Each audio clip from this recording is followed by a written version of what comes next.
Hello para reader sekalian, ketemu lagi di sini dan semoga kalian semua selalu diberikan kesehatan. Amin. Oke, untuk kali ini Mimin mau ngerekomendasikan manhwa keren yang isinya full baku hantam ya. Jotos-jotosan, tendang-tendangan tanpa pakai embel-embel kekuatan super. Pokoknya keren parah. And let's begin. Yang pertama ada manhwa study group. Ya, walaupun judul dari manhwa ini adalah study group, tapi siapa sangka kalau isinya hanyalah baku hantam antar siswa sekolah dan geng-geng kuat. Singkat cerita, MC di manhwa ini adalah seorang maniak bela diri, tapi sayang ia sangat payah dalam hal belajar. Ia pun bertekad untuk serius dalam belajar dan membuat kelompok belajar. Nah, disinilah awal mula permasalahannya. Karena hampir semua anak yang ia ajak bergabung dalam kelompok belajar tersebut adalah berandalan yang suka berkelahi. Tapi si MC tidak putus asa. Ia tetap mengumpulkan teman yang mau diajak dalam kelompok belajar tersebut. Intinya sih banyak sekali baku hantam di manhwa ini. Dan hingga saat ini sudah mencapai chapter 118. Nah, lumayan kan buat yang belum baca bisa maraton sampai 100-an chapter. Dan dijamin gak bakal ngebosenin sama sekali dan sangat recommended banget. Dan lanjut, yang kedua ada Boss in School. Haha, kalau ini mah jangan ditanya lagi. Isinya dari awal sampai akhir cuma baku hantam aja. Gak bakal nyesel kalau kalian belum baca manhwa ini dan mulai baca dari chapter awal. Hingga saat ini sudah selesai di season 2. Dan Mimin gak lanjut lagi karena ada season 3-nya. Tapi karena The Real MC sudah jarang terlihat. Karena di season 2, di ending season 2 nanti si MC akan masuk penjara. Ya, walaupun si MC masih di ranah sekolah ataupun masih anak sekolahan, tapi ia adalah bos besar dan maniak bela diri ataupun maniak baku hantam. Siapa saja yang menentang dan melawan pasti akan dibabat habis. Buat yang belum baca silakan baca langsung aja. Pasti kalian tidak akan menyesal setelah membaca manhwa yang satu ini.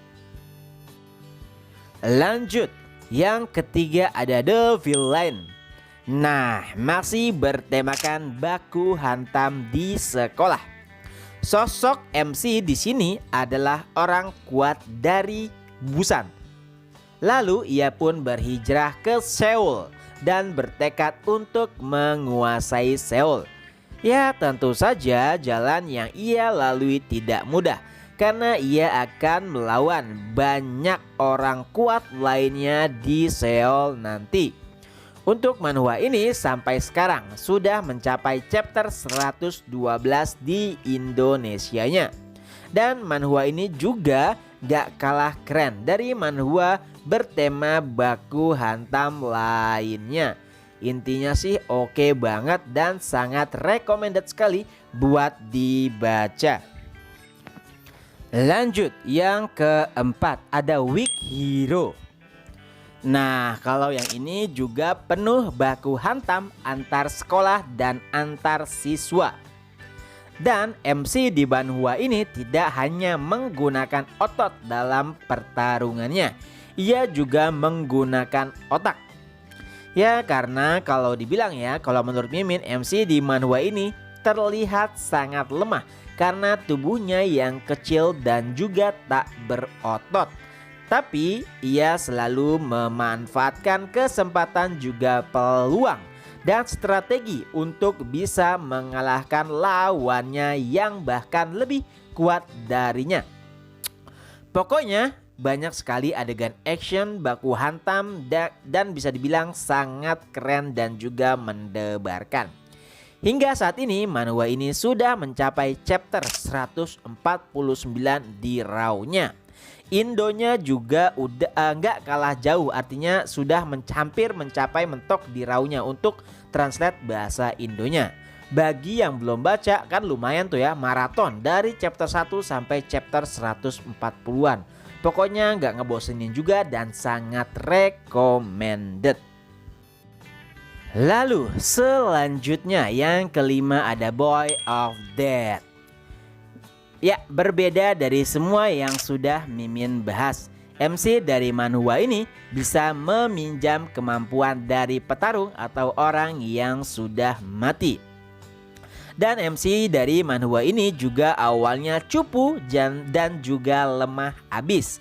Tapi berkat kemampuan yang diberikan oleh seorang gadis misterius, ia mulai melatih tubuhnya dan menjadi sosok yang kuat.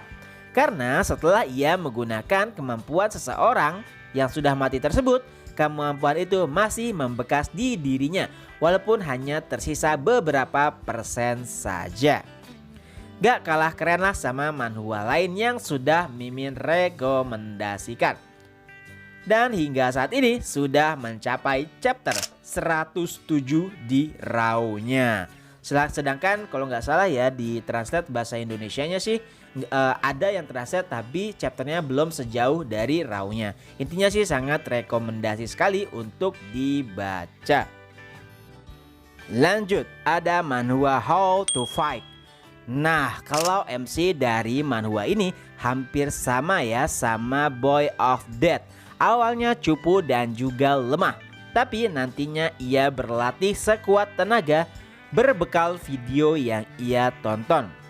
Dan manhwa ini juga bisa Mimin bilang sedikit unik karena pertarungan yang terjadi itu antar para streamer, ya kayak YouTuber gitulah.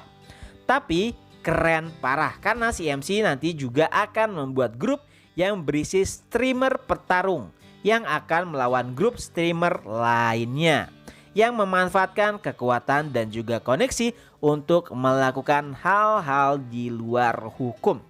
Pokoknya banyak pertarungan menegangkan di manhwa ini. Dan hingga saat ini sudah mencapai chapter 89 di RAW-nya. Translate-nya juga bisa dibilang cepat karena banyak sekali penggemar di manhwa ini. Dan bagi kalian yang belum baca langsung aja merapat.